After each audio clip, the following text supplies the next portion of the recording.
पूरा षड्यंत्र क्या था कि षड्यंत्र था कि हमारे अब पार्षदों को तोड़ेंगे।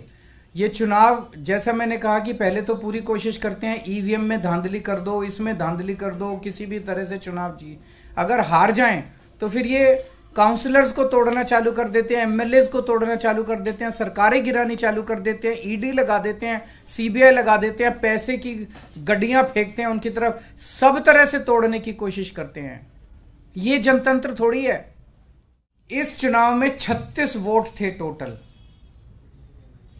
बीजेपी के, कांग्रेस के, आम आदमी पार्टी के, अकाली दल के 35 काउंसलर और एक मेंबर ऑफ पार्लियामेंट, 36 वोट थे।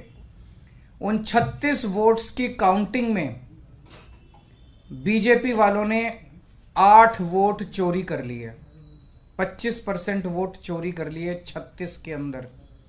सोचो,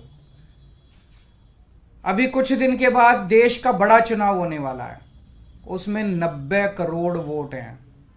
अगर ये 36 वोट में से 25% वोट चोरी कर सकते हैं, 90 करोड़ वोटों में ये कितने वोटों की चोरी करेंगे, सोच के भी रूह कांप उठती है, रोंगटे खड़े हो जाते हैं।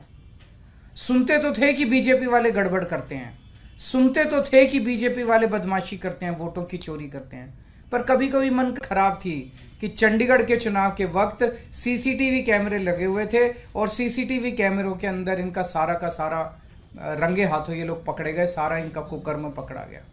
इससे साफ जाहिर है कि कितने बड़े स्तर के ऊपर ये वोटों की चोरी करते हैं। अब बड़ा मसला ये है, पूरे देश को सोचना पड़ेगा कि अगर जनतंत्र नहीं बचेगा तो कुछ नहीं बचेगा।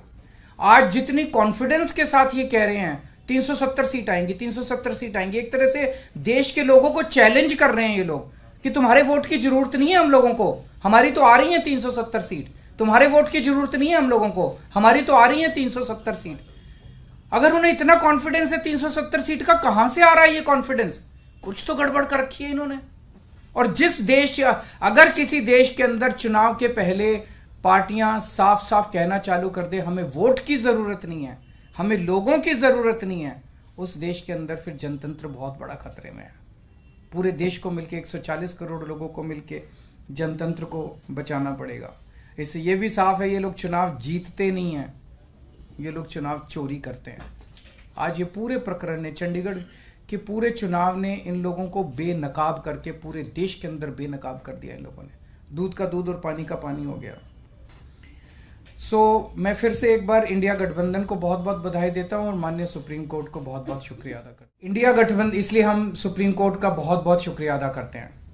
इंडिया गठबंधन की ये बहुत बड़ी जीत है, पहली जीत है, बहुत बड़ी जीत है और बहुत बड़े मायने रखती है। एक तरह से उन लोगों से छीन के लाए हम लोग ये जीत। उन लोगों ने तो चोरी कर लिया था ये चुनाव, उन लोगों ने तो वोट चोरी कर लिए थे, लेकिन हमने हार नहीं मानी। हम आखिरी समय तक लड़ते रहे, संघर्ष करते रहे और अंत में हमारी जीत हुई। तो ये पूरे देश के लिए, इंडिया गठबंधन के लिए बहुत बड़ी जीत है और बहुत बड़ा संकेत देती है देश को।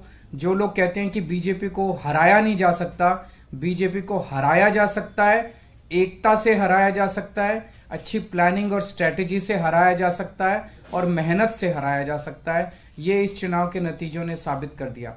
तो मैं इंडिया गठबंधन के सभी पार्टनर्स को बहुत बहुत इसके लिए बधाई देता हूं। चंडीगढ़ के लोगों को बधाई देता हूं, जिनको चंडीगढ़ के लोगों की एक तरह से जीत हुई। चंडीगढ़ के लोगों ने तो नतीजा यही दिया था कि भाई इंडिया गठबंधन का कैंडिडेट मेयर बनना चाहिए, लेकिन उन्होंने चोरी कर लिया चुनाव। तो एक तरह से जनता की हार हो गई थी, लेकिन अब जनता की जीत हुई है और पूरे देश की जीत हुई है। पूरे देश ने देखा कि किस तरह से बीजेपी ने यह चुनाव चोरी किया। आज माननीय सुप्रीम कोर्ट का चंडीगढ़ के मेयर चुनाव में ऐतिहासिक फैसला आया है।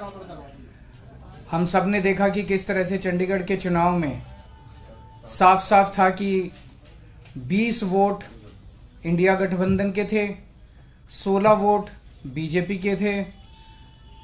20 में से 8 वोट किस तरह से इंडिया गठबंधन के वोट गलत तरीके से इनवैलिड डिक्लेयर कर दिए गए और इंडिया गठबंधन के कैंडिडेट कुलदीप कुमार को हारा हुआ डिक्लेयर कर दिया गया, बीजेपी के कैंडिडेट को जीता हुआ डिक्लेयर कर दिया गया।